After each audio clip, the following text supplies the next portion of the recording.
Hello guys, welcome back to my channel देश दल in Canada. और मेरा नाम है हिना। तो आज हम जा रहे हैं एडमिंटन से बैंफ और रोड ट्रिप। ये हमारा 1 डे रोड ट्रिप है। और एडमिंटन से बैंफ की ड्राइव अराउंड 4 to 4.5 आवर्स की होती है, डिपेंडिंग ऑन कि ट्रैफिक और वेदर कैसा है। तो आज वीकडे है तो हमने सोचा चले चलते हैं, होपफुली कि वहाँ पे थोड़ा कम क्राउड मिले। तो रूट बहुत ज़्यादा ईजी है, लेकिन काफ़ी लॉन्ग ड्राइव है। तो उससे पहले आप अपनी कॉफ़ी स्लशी वगैरह जो भी आपको लेके रखनी है रख लें, क्योंकि रास्ते में सिर्फ आपको टिम हॉर्टन मिलेगा। तो इसके लिए जब भी आप कनाडा में ट्रैवल, स्पेशली जब आप रोड ट्रिप करते हैं, तो आपको अपने साथ सारा खाना पीना, स्नैक्स, स्पेशली अगर बच्चे हैं तो आपको एक्स्ट्रा स्नैक्स वगैरह लेने पड़ते हैं। तो रूट बहुत इजी और सीनिक व्यू आप देख सकते हैं। हम मोस्टली हाईवे 2 से कैलगरी की तरफ जा रहे हैं, उसके बाद ट्रांस कनाडा हाईवे पकड़कर और बैंफ हम पहुंच जाएंगे। लेकिन जैसे ही आप बैंफ के रूट पे आते हैं, आप देखें कि कितना प्यारा और सीनिक व्यू स्टार्ट हो जाता है। तो जैसे ही बैंफ का पास आता है ना, माउंटेन स्टार्ट हो जाते हैं और व्यू बिल्कुल अमेजिंग लगने लगते हैं। रोड बिल्कुल स्मूथ है, इसलिए ड्राइव कंफर्टेबल होती है। 5 घंटे की ड्राइव आपको पता भी नहीं चलती। बस ये है कि आपको 1-2 स्टॉप लेना ज़रूरी होता है।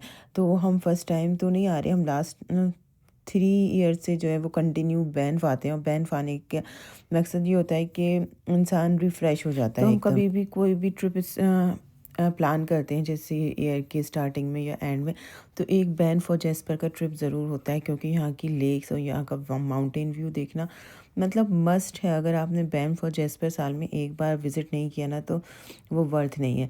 तो अगर आप फर्स्ट टाइम आ रहे हैं और एडमिंटन टू बैंफ ट्रैवल कर रहे हैं, तो आपको 1-2 स्टॉप तो ज़रूर लेना पड़ेगा। एक है आपको रेड डियर मिले या आसपास कहीं। तो हम बैंफ में एंटर हो गए थे। एंटर होने के बाद हाईवे पे हम रुके, बच्चों को भूख लग रही थी और आसपास कोई भी टिम हॉर्टन नहीं था। तो खैर हम घर से कुछ स्नैक्स, कुछ कबाब वगैरह लेकर आए थे। तो हमने सिंपल, और हस्बैंड ने ये पोर्टेबल चूल्हा कहेंगे इसको, बर्नर कहेंगे, वो भी ले लिया था। उस पर बस हमने ये कबाब को हल्का सा फ्राई किया और उसको आप नान के साथ खाइए, अल्टीमेट टेस्ट आता है। किसी 5 स्टार होटल से ज़्यादा आपको टेस्टी लगेंगे जब आपके सामने ये सारा व्यू हो। तो हम लोग ने यहाँ पे थोड़ा सा एक लंच ब्रेक लिया।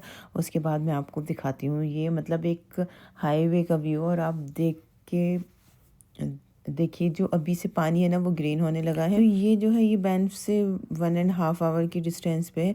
तो ये स्पॉट मिस मत करिएगा आप, यहाँ पे बहुत अच्छा व्यू मिलेगा आपको। और एक आप यहाँ पे फ्रेश भी हो जाएंगे। तो सबसे पहले हमारा प्लान है कि हम बैंफ पहुँचने के बाद हम जाएंगे लेक लुइस, क्योंकि मोरेन लेक जाने का भी बिल्कुल टाइम नहीं है, उसके लिए आपको शटल करनी पड़ती है। तो अभी सिर्फ हमारे पास कुछ आवर्स हैं, क्योंकि हम यहाँ पे 11 बजे तो पहुँचे ही बैंफ में। तो हमने सोचा पहले लेक लुइस चलते हैं। जब हम लेक लुइस आए तो हमने देखा कि ये लेक जो है बिल्कुल फ्रीज़ हुई हुई है। लेकिन ये है कि फ़र्स्ट टाइम हमने एक्सपीरियंस किया कि फ्रोज़न लेक पे आप वॉक कर सकते हैं, कैसा लगता है। तो जो इसका आइस था वो इतना ज़्यादा हार्ड नहीं था। अगर आप इस पर थोड़ा तेज़ से वॉक करेंगे तो वो अंदर जा रहा था, मतलब आइस जो है वो टूट सकता था। लेकिन बच्चों ने काफ़ी इंजॉय किया, काफ़ी स्लिपरी भी था, बहुत ध्यान से चलना पड़ रहा था। लेकिन आप देखें, मतलब मुझे लगता है टूरिस्ट और जो भी लोग आते हैं ना यहाँ पे, काफ़ी वीकडे पे भी बहुत ज़्यादा भीड़ रहती है। ऐसा नहीं है कि वीकडे पे कम रहे, ऐसा बिल्कुल भी नहीं है। लेकिन ये है कि अगर आपको फ्रोज़न लेक नहीं देखनी, तो आप जब भी अपना ट्रिप प्लान करें वो जून के बाद करें, क्योंकि जून में ये पानी जो है वो मेल्ट होना शुरू हो जाएगा। और जो इसका एक स्पेशलिटी है कि टर्कस और ग्रीन और ब्लू वाटर जो है वो आपको उस टाइम पे नज़र आएगा। और बच्चों को तो बहुत ज़्यादा मज़ा आ गया, क्योंकि फ्रोज़न लेक पे वॉक कर रहे हैं, उनको स्नो तोड़ने के लिए मिल रही है, पडल्स मिल रहे हैं। तो बच्चे लाइक देवर सुपर हैप्पी। उसके बाद यहाँ पे हम लोगों ने फैमिली पिक्स ली। और इवन आप बच्चों को कोई भी अच्छा फ़ोटो, मतलब कहो उनसे कि फ़ेस अच्छा कर लें, तो कभी भी अच्छा फ़ेस नहीं हो सकता। इसलिए उनकी फ़ोटो लेना बिल्कुल बेकार है। ऐसे बनी फ़ेस और ऐसे फेसेस बनाते हैं, बिल्कुल समझ में नहीं आता इनके फ़ोटो हम कैसे लें। तो बच्चे लेकिन एंजॉय कर रहे थे, काफ़ी मज़ा आ रहा था। लेकिन क्योंकि हमारे पास टाइम कम था, तो इसलिए अभी हमें डाउनटाउन जाना है। और बेस्ट चीज़ जो हम डाउनटाउन में जाके करते हैं वो मैं आपको बताती हूँ अभी। और मैं हम बिल्कुल फिर से कहूँगी कि अगर आप बैंफ आ रहे हैं तो कभी भी 1 डे ट्रिप मत करिएगा, क्योंकि उसमें आप बहुत सारी चीज़ें मिस कर सकते हैं।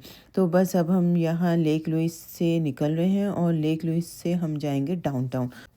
और अगर आपको मोरेन लेक जाना है तो उसके लिए आपको यहाँ से शटल बुक करनी पड़ती है और वो एडवांस में आपको बुकिंग करनी पड़ती है। और दूसरा है यहाँ पे बो लेक है, पेटो लेक है, काफ़ी सारी लेक हैं जो कि आप एक दिन में कवर नहीं कर सकते। तो इसलिए जब भी प्लान करें हमेशा 2 डे ट्रिप प्लान करिएगा, उसके बाद आप यहाँ पे एंजॉय कर पाएंगे। और कभी कभी पार्किंग भी यहाँ पे फुल हो जाती है, तो फॉर्चुनेटली हम लोग को पार्किंग मिल गई थी। और वो ज़्यादातर पेड पार्किंग होती है, फ्री पार्किंग का एरिया जल्दी फुल हो जाता है। तो आप ऐसा टाइम देखें जब आपको पार्किंग जो है वो इजीली अवेलेबल हो। तो अब हम जा रहे हैं डाउनटाउन की साइड, और आप बीच में बस ये माउंटेन का व्यू देखें। कैमरा इतना अच्छे से नहीं कैप्चर कर पाया, लेकिन जो इनका रियल व्यू था डेट वाज अमेजिंग। तो बस हम लोग ने बीच में एक और क्विक ब्रेक लिया जिसमें हमने कॉफ़ी वगैरह ग्रैब कर ली जल्दी से, क्योंकि अब हम डाउनटाउन जाएंगे। और डाउनटाउन जाने के बाद हमारा जो मेन काम होता है ना, डाउनटाउन की ब्यूटी हम एक्सप्लोर करते हैं विद आवर बाइक। तो हम चारों अपनी बाइक लेके आते हैं। हमेशा यहाँ पे जितनी बार से हमारे हैं कि चारों बाइक लेते हैं, पूरा डाउनटाउन जो है हम इन बाइक से घूमते हैं, क्योंकि पैदल घूमना बहुत मुश्किल है, बच्चे थक जाते हैं, परेशान हो जाते हैं। लेकिन बाइकिंग को बच्चे भी इंजॉय करते हैं और they are connected with nature. तो इसलिए हम लोग का जो मेन मोटिव होता है डाउनटाउन आने का, वो होता है कि बच्चे बाइक कर लें, जो यहाँ की ब्यूटी है वो भी एक्सप्लोर कर लें, और मज़ा आ जाता है। उसके बाद जब बच्चे थक गए तो हमने यहाँ से ली आइसक्रीम, क्योंकि थकान के बाद थोड़ी एनर्जी बहुत ज़्यादा ज़रूरी होती है। और मुझे बस ये था कि किसी तरह मैं डाउनटाउन को कैप्चर कर लूँ।